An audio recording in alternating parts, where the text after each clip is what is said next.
Facebook पे 2 post मैंने ऐसे की थी जिसपे कुछ कमेंट्स आए, जिसका मैं सॉर्ट ऑफ रिफ्लेक्शन का खुलासा बता रहा हूँ आपको। पहले मैंने पोस्ट की थी कि मैं जब भी लिंक्डइन या एक्स पे जाता हूँ कुछ पोस्ट करने के लिए, तो वहां पे मुझे इतनी सारी चीजें नजर आती हैं, 50 चीजें के इन्फॉर्मेशन ओवरफ्लो हो जाता है और मुझे ऐसा लगता है कि आई एम मिसिंग आउट, कि मैं ये भी नहीं कर रहा, वो भी नहीं कर रहा, ओहो क्लाउड ने ये कर दिया, ओ ओपन एआई ने ये कर दिया, समथिंग जस्ट रिलीज दिस, और open AI just release this, Google just ship this course, और ये वो, और फिर आपको एक फियर ऑफ मिसिंग आउट या फोमो जिसे हम कहते हैं वो होता है। तो उस पोस्ट में मैंने कहा था कि शुक्र अल्हम्दुलिल्लाह हमारे पास एप्लीकेशंस बंद करने का ऑप्शन मौजूद है, तो हम बंद कर देते हैं। तो उसपे भी कुछ लोगों ने यही एक बड़ा जबरदस्त कमेंट किया था कि क्यों हमें ये करने की जरूरत है, हमें पता होना चाहिए कि हम किस लेवल पे, और हमें रोज मैराथन रन करने की जरूरत नहीं है। हम हो सकता है महीने में एक दफा कोई स्प्रिंट करें और उसमें हम कोई चीज शिप कर दें, दैट्स इट। फिर हम थोड़ा सा रिलैक्स करें कुछ दिन और फिर उसके बाद आगे चलें। तो एक तो पोस्ट ही थी। तो इस पे आई कंप्लीटली एग्री कि अगर आप रोज इतनी इन्फॉर्मेशन कंज्यूम कर रहे हो और रोज we are having this FOMO, और फिर हम उसमें कोशिश करें कि हम ज्यादा चीजें बनाते रहें और पब्लिश भी करते रहें, तो अल्टीमेटली हम बर्न डाउन हो जाएंगे, बर्न डाउन नहीं बर्न आउट हो जाएंगे। और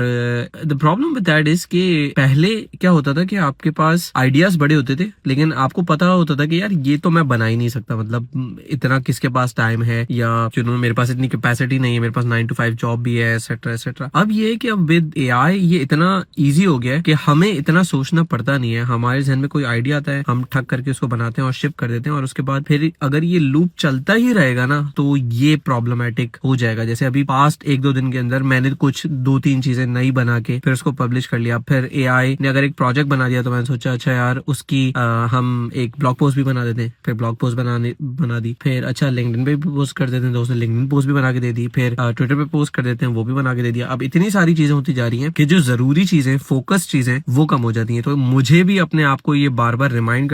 कराना पड़ता है कि यार ये जरूरी नहीं है कि हम इतनी सारी चीजें करें, क्योंकि उससे ना मुझे कोई इतना ज्यादा फायदा हो रहा है इन द लॉन्ग रन, और उल्टा नुकसान ज्यादा हो रहा है, क्योंकि I am not able to focus on other things as well. उसमें आपकी हेल्थ हो सकती है, उसमें आपकी स्लीप हो सकती है, उसमें आपके फैमिली रिलेशंस, ये सारी चीजें हो सकती हैं, उसमें आपका एक्चुअल 9 to 5 जॉब्स हो सकती है। ठीक है, तो ये सारी चीजें थी। अच्छा क्विकली दूसरी चीज में मैं मूव कर रहा हूँ, वो बड़ी फनी थी कि मेरे पास एक कमेंट आया था, आई डोंट नो किस पोस्ट पे आया था, लेकिन वो कमेंट ये था कि सर आप जो है वो गूगल डेवलपर्स एक्सपर्ट हैं और इतने बड़े सीनियर हैं, तो आप कर्सर एआई जैसी चीज क्यों नहीं बनाते? तो वो देख के मुझे थोड़ी सी हंसी भी आई थी, और हंसी के अलावा क्या लफ्ज होता है वो मेरे जहन में आ नहीं रहा। मैं ये नहीं कहूंगा कि मुझे रहम आ गया था या मुझे पिटी जिसको बोलते हैं इंग्लिश में, क्योंकि वो एक sort of you are looking down on someone, वो नहीं। मासूमियत पे जो कहते हैं ना, एक के थोड़ा सा हंसना आ गया कि हमारे लोग काफी मासूम है, और उन्हें ये लगता है कि अगर कोई सीनियर डेवलपर है तो उसको कर्सर एआई जैसा कुछ बनाना है। तो पहला मेरे जहन में जो सवाल है वो यही है कि यार जो लोग लेट्स से मशहूर कंपनीज में काम करते हैं, गूगल, फेसबुक,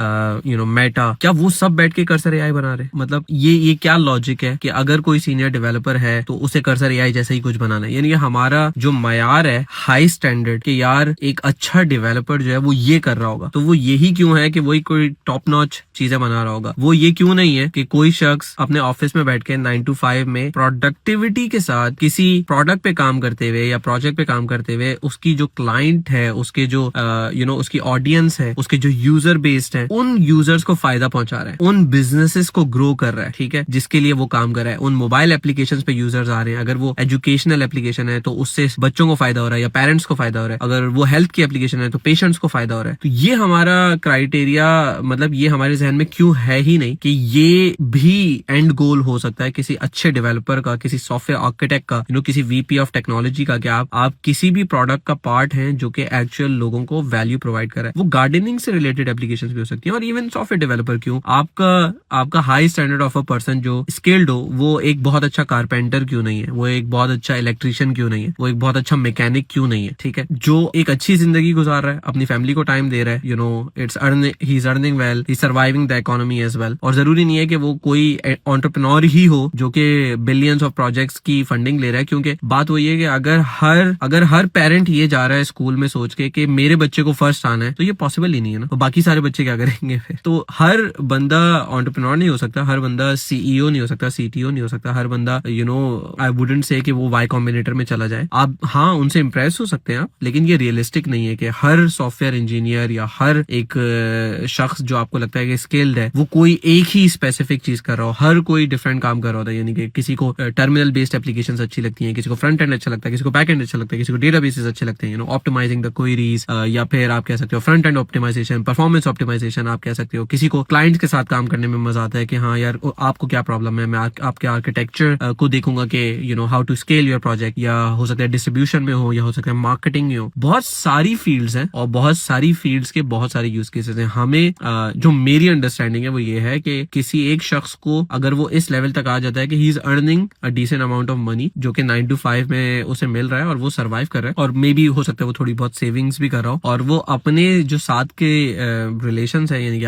आपके वालिदैन हो गए, अगर आपकी शादी हुई है तो आपकी बीवी बच्चे व्हाटएवर, अगर आप उनके साथ सही टाइम स्पेंड करें, आप अपनी नमाजों का ख्याल रख रहे हैं जो कि सबसे ज्यादा जरूरी है, आप अपनी सेहत का ख्याल रख रहे हैं जो कि आपको एक अमानत दी हुई है, तो वो बहुत ज्यादा इंपॉर्टेंट है इस चीज से कि हर बंदा इस गधे घोड़ों की दौड़ में लगा हुआ है कि मुझे सबसे टॉप लेवल जो भी चीज दुनिया में हो रही है ना, मुझे वो करनी है। अगर ओपन क्लॉ आ गया तो अब मैं ओपन क्लॉ के ऊपर जो है ना पीछे भाग रहा हूँ उसके। अगर हर्मिस इंजन आ गया है, आई थिंक हर्मिस एजेंट मैंने देखा था, शायद अभी एक्स पे कुछ आया हुआ है, सिर्फ मैंने उसका नाम देखा, उसके आगे मैंने कुछ भी नहीं देखा, क्योंकि I don't need to do it. मतलब मेरे पास ऑलरेडी बहुत सारी चीजें हैं करने के लिए, और अगर मैं अगले 1 साल के अंदर एक ढंग की किताब लिख लूं, या मैं अगले 1 साल के अंदर 2000 प्रोजेक्ट्स डिप्लॉय कर दूं, मुझे नहीं लगता कि बहुत कोई ज्यादा फर्क पड़ेगा, या अगर कोई फर्क पड़ेगा भी तो वो मेरा गोल नहीं है। क्योंकि वो जो उस लेवल तक पहुंचने के लिए जो आपको डेडिकेशन चाहिए, जो आपको टाइम का सेक्रीफाइस चाहिए, हेल्थ का सेक्रीफाइस चाहिए, फैमिली से रिलेशंस का सेक्रीफाइस चाहिए, डेफिनेटली चाहिए। क्योंकि कोई एंटरप्रेन्योर इस तरह नहीं होता कि वो बैठा हुआ है और 9 to 5 जो है वो काम कर रहा है और 5 बजे उठ के वो घर चला जाता है। उसके जहन में चल रहे होते हैं नंबर्स, स्टेक होल्डर्स को किस तरीके से आपने you have to keep them happy, आपको मार्केटिंग करनी है अपने प्रोडक्ट की, आपको नेक्स्ट चीज देखनी है, आपको अप टू डेट रहना हर चीज से कि अच्छा अब क्या हो गया, अब क्या हो गया। तो I am not ready to do that. मतलब मैं why do I have to do all of that in the first place कि मैं कर्सर या टॉप लेवल फ्रंटियर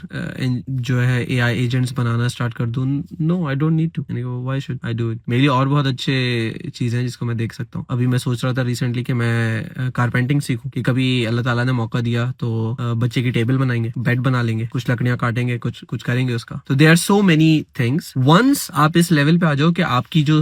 सस्टेनेंस है, सस्टेनेंस वैसे देने वाला तो अल्लाह ताला ही है, लेकिन आप कम से कम इतना आप अर्न कर रहे हो कि आपकी फैमिली सपोर्ट हो रही है, whether you are supporting your own wife and children, और you are also doing it for your parents. Once that's done, फिर आप उस पर मजीद सेविंग हाँ कर सकते हो, आप इन्वेस्टमेंट भी कर सकते हो, बट इट्स नॉट 100% नेसेसरी। और अगर आप कर भी रहे हो तो उस एक वक्त आएगा जब आप उसको कैप कर दोगे कि हाँ बस ये लिमिट है, इससे ज्यादा ऊपर मुझे जाने की जरूरत नहीं है, वरना तो कोई लिमिट ही नहीं है, वरना फिर आप जो है वो दिन रात अगेन वही गधे घोड़ों की रेस में लगे रहेंगे। तो anyways, just a few cents on what I was thinking. और ये हमारा एक माइंडसेट होता है कि हमें बहुत ही कोई एक्सेप्शनल चीज बन जाना है, और ये इसलिए थोड़ा सा खतरनाक है कि ये माइंडसेट होने की वजह से हम जो नॉर्मल चीजें हैं हम वो ही नहीं कर रहे होते। यानी कि अब मुझे ऐसा लगता है कि एक जो हवा बनी हुई है एआई की, उसकी वजह से लोगों को लगता है कि इट्स प्रॉब्ली नॉट वर्थ कि मैं फ्रंट एंड सीखूं या बैक एंड सीखूं, या अगर मैं टॉप लेवल की चीजें नहीं सीख रहा या एआई के साथ मैं कोई तबाही काम नहीं कर रहा तो फिर शायद मेरी वैल्यू ही नहीं होगी मार्केट में। ऐसा नहीं है। यानी कि बहुत सारी जॉब्स ऐसी हैं जो स्टिल वैल्यूएबल है, कोर कॉन्सेप्ट स्टिल वैल्यूएबल है, बुक्स पढ़ना अभी भी वैल्यूएबल है, कोर्सेज करना अभी भी वैल्यूएबल है। जो इतने सारे बिजनेस हैं जिनकी वेबसाइट्स ऑलरेडी हैं, उनको मेंटेन करने के लिए भी तो चाहिए कोई। आप एआई इस्तेमाल करके वो काम कर सकते हो, नो प्रॉब्लम एट ऑल, लेकिन आपको एआई इंजीनियर होने की जरूरत नहीं है, आपको एआई या मशीन लर्निंग एक्सपर्ट होने की जरूरत नहीं है। आपको नई जरूरत इस चीज की कि आपको फाइन ट्यूनिंग आती हो, आपको जो है ना खुद से मॉडल ट्रेन करने आते हो, आपको पता हो कि वेट्स क्या होते हैं और किस तरीके से न्यूरल नेटवर्क्स काम करते हैं, कौन कौन से पैटर्न्स हैं, ट्रांसफॉर्मर का जो आर्किटेक्चर है वो किस तरीके से काम करता है। ये सब मुझे भी पता नहीं है, मैं सिर्फ आपको कुछ टर्म्स बता रहा हूँ जो मैंने ओवर द ईयर्स सुनी है, ठीक है, और एक दफा सोचा कि हाँ ठीक है कुछ देख लूंगा पढ़ के, लेकिन मेरी जॉब में इसकी जरूरत ही नहीं है। मतलब जब मुझे मेरे ऑफिस में जाके 9 to 5 काम करने में जो मेरी नीड है, जिसके मुझे पूरे महीने पैसे मिल रहे हैं, जब वो एंगुलर है तो मैं क्यों अपना टाइम लगाऊं ये जो पूरे फ्रंटियर मॉडल्स हैं इन सबको सीखने में, जब मुझे ये नहीं पता कि कल मैं जिंदा होऊंगा या नहीं होऊंगा। 1 महीने बाद मैं जिंदा होऊंगा ही नहीं होऊंगा, और मैं इतनी एफर्ट करता रहा हूँ उस पे कि ना मुझे नमाजों की फिक्र है, ना मुझे अपने घर वालों की फिक्र है। तो I hope you are getting my point. इस पे घंटों बात हो सकती है, बट इट वॉज फनी ये जो दोनों पोस्ट आई थी ना। तो मुझे बताइएगा आप लोगों की क्या थॉट है इस पे। आप मुझे करेक्ट कर सकते हो if you think essence is not saying something correct, या अगर आपको लगता है कि आप अग्री करते हो तो you can also right in the comments, या आप उस पर कुछ ऐड करना चाहते हो कि आपने कोई चीज रियलाइज की है, या आपने वो बर्न आउट फील किया है कि हाँ यार अब एआई आ गई है तो मैंने ये प्रोजेक्ट भी बना लिया, ये भी बना लिया, ये भी बना लिया, लेकिन I am not really stopping at all to think या टू टेक अ ब्रेक या टू रिलैक्स। स्पेशली अगर आप सीनियर इंजीनियर हो, I would love to know what you are thinking, और ऑब्वियसली मैं सारे कमेंट्स वगैरह पढ़ता हूँ। ठीक है, चले फिर बात होती है। अस्सलाम वालेकुम रहमतुल्लाह।